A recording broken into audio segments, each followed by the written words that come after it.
Bismillahirrahmanirrahim. Assalamualaikum warahmatullahi wabarakatuh. Innal hamdalillah nahmaduhu wa nasta'inuhu wa nastaghfiruh wa natubu ilaihi wa na'udzu billahi min syururi anfusina wa min sayyiati a'malina may yahdihillahu fala mudhillalah wa may yudlilhu fala hadiyalah. Asyhadu an la ilaha illallah wahdahu la syarikalah. Asyhadu anna sayyidana Muhammadan abduhu wa rasuluhu la nabiyya ba'dah. Allahumma salli ala sayyidina Muhammad wa ala ali sayyidina Muhammad amma ba'd. Qala ta'ala wa nunazzilu minal qur'ani ma huwa shifaa'u wa rahmatu lil mu'minina wa la yazidu zalimina illa khasara. Al-ayah sadaqallahu alazim. Pemirsa yang dirahmati Allah Subhanahu wa taala. Syukur kita kepada Allah Subhanahu wa taala, salawat kepada Nabi kita Kangjeng besar Muhammad sallallahu alaihi wasallam, kepada keluarga, para sahabatnya, dan mudah-mudahan kita semua diakui sebagai umatnya mendapatkan syafaatul uzma di yaumil qiyamah. Amin Allah ya rabbal alamin. Kesempatan ini tentunya edisi kita untuk sama-sama memahami terkait tentang prosesi daripada sadar. Sadar ini singkatan dari Safari Dakwah Ruqyah, yang tentunya kami beserta tim lakukan, beserta guru-guru kami yang terus istiqomah dalam dakwah ruqyah. Tentu perjalanan ruqyah, penanganannya yang kami alami mulai dari penanganan pribadi hingga pejabat tinggi. Bahkan tentunya saat ini teringat bahwa musim pencarian pemimpin dalam pemilu, kami masih ingat beberapa tahun yang lalu pernah meruqyah calon pejabat tinggi yang qadarullah hari ini Allah izinkan mereka diberikan kesempatan amanah oleh Allah Subhanahu wa taala. Pemirsa yang dirahmati Allah Subhanahu wa taala, tentu penanganan pribadi dakwah ruqyah ini insya Allah tim terus lakukan untuk sama-sama tentunya dakwah Quran, dakwah kepada masyarakat, menyampaikan pesan-pesan dakwah terkait bagaimana banyak orang-orang yang Allah Subhanahu wa taala sembuhkan dengan Al-Qur'an. Banyak kita saksikan kesembuhan terhadap Al-Qur'an. Tentu Al-Qur'an secara umum ketika kita bermunajat kepada Allah Subhanahu wa taala, ketika kita panjatkan doa dengan asma-asma Allah, kalamullah, ayat-ayat Al-Qur'an, tentu bukan hanya terhadap penyakit-penyakit fisik, penyakit-penyakit dan juga non-fisik, namun juga sekelumit persoalan yang tentunya menjadi bagian realita kehidupan kita. Maka tentu bagaimana sebetulnya ketika penanganan terhadap kasus-kasus tertentu, mulai penanganan pribadi sampai dengan pejabat tinggi, maka tentu kaidah doa sebagai senjatanya orang muslim, doa sebagai harapannya kita, doa sebagai keinginannya kita.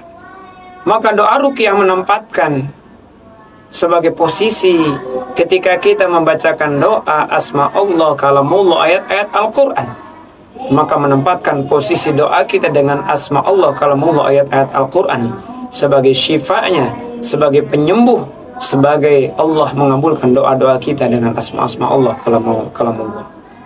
Maka tentu teringat walillahil asmaul husna fad'u biha. Maka ketika kita berdoa dengan asma Allah, kalamullah, ayat-ayat Al-Qur'an, itu diperintahkan oleh Allah Subhanahu wa taala.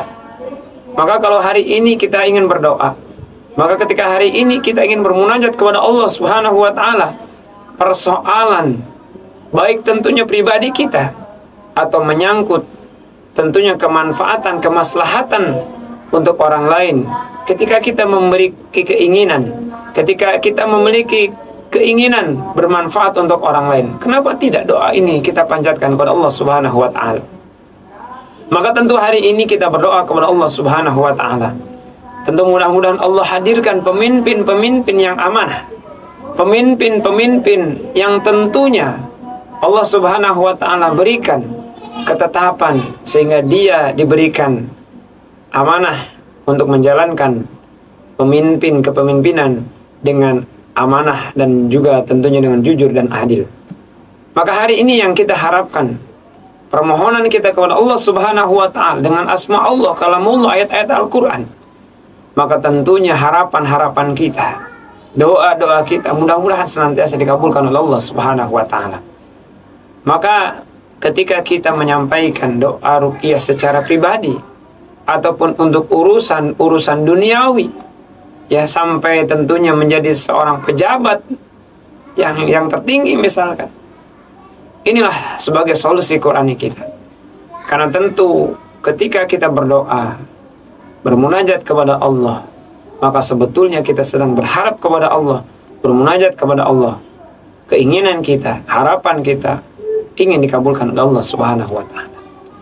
Pemirsa yang dirahmati Allah Subhanahu wa Ta'ala, tentu kami juga sering menyaksikan dan juga sering diminta untuk memberikan doa kepada orang-orang yang memiliki keinginan bermanfaat untuk negeri ini, menjadi pejabat misalkan, ataupun yang lainnya. Maka tentu anjuran kita dan tentunya perintah Allah Subhanahu wa Ta'ala, doa kita dengan ruqyah maka menjadi solusi kesehatan kita. Pemirsa yang dirahmati Allah Subhanahu wa Ta'ala, maka ketika perjalanan dakwah kami dalam meruqyah bukan hanya penanganan secara pribadi, namun juga penanganan terhadap orang-orang yang memiliki keinginan, memiliki tujuan untuk bermanfaat untuk negeri ini, maka doa ruqyah menjadi solusi Qurani kita. Pemirsa yang dirahmati Allah Subhanahu wa Ta'ala, tidak jarang tentunya ketika hari ini ingin menjadi pejabat seseorang yang, mohon maaf, boleh jadi dia datang ke tempat yang keliru, ke tempat yang salah, tentu dengan ritual-ritual yang dilarang oleh Allah Subhanahu wa Ta'ala, bahkan terjebak ke dalam kesyirikan kepada Allah Subhanahu wa Ta'ala. Tentu mudah-mudahan di antara kita saling mengingatkan, jangan sampai keinginan yang luhur kita, keinginan menjadi bermanfaat untuk orang lain, ingin menjadi pejabat misalkan, ingin menjadi anggota dewan misalkan, namun ternyata langkahnya yang keliru dan salah, mendatangi dukun, paranormal, dan yang lainnya. Maka tentu harapan kita bukan menghalalkan segala cara untuk bisa menduduki kedudukan yang tertinggi misalkan dalam dunia ini, menjadi pejabat misalkan. Namun tentu Islam mengajarkan kepada kita, tentunya tempuhlah dengan cara syar'i, tempuhlah dengan cara yang sesuai dengan tuntunan Allah Subhanahu wa Ta'ala. Maka tentu hari ini, ya, mudah-mudahan sama-sama mengingatkan diri saya dan umumnya kita semuanya, bahwa hari ini ketika di antara kita ingin mendapatkan amanah, mendapatkan kedudukan yang tinggi, mendapatkan anugerah dipilih oleh rakyat, maka tentunya tempuh dengan cara kembali kepada Allah Subhanahu wa Ta'ala, berdoa kepada Allah Subhanahu wa Ta'ala, dan tempuh dengan cara-cara yang syar'i. Maka ruqyah bukan hanya penanganan pribadi, namun juga penanganan untuk orang-orang yang berkeinginan menjadi pejabat-pejabat tinggi. Subhanallah. Pemirsa yang dirahmati Allah Subhanahu wa Ta'ala, maka tidak mustahil bagi Allah untuk merubah yang tadinya rakyat menjadi pejabat. Tidak mustahil bagi Allah yang tadinya tentunya orang biasa menjadi luar biasa, menjadi yang tadinya tentunya tidak memiliki pangkat dan jabatan. Bagi Allah itu mudah untuk mengangkat harkat, derajat, martabat, sehingga dia memiliki kedudukan dan jabatan. Maka tentunya berserah diri kepada Allah, bermunajat kepada Allah, tentunya dengan doa Qur'ani, dengan ruqyah syariah, insya Allah. Mudah-mudahan bermanfaat, khususnya untuk diri saya sendiri dan umumnya untuk kita semua. Mari, tentunya perjalanan ruqyah bukan hanya penanganan pribadi, namun bisa untuk mencapai tujuan ketika kita ingin kemanfaatan untuk yang lebih tinggi. Amin Allah ya Rabbal Alamin. Demikian yang bisa disampaikan. Mohon maaf atas kekurangan dan kesalahan. Akhirul kalam. Assalamualaikum warahmatullahi wabarakatuh.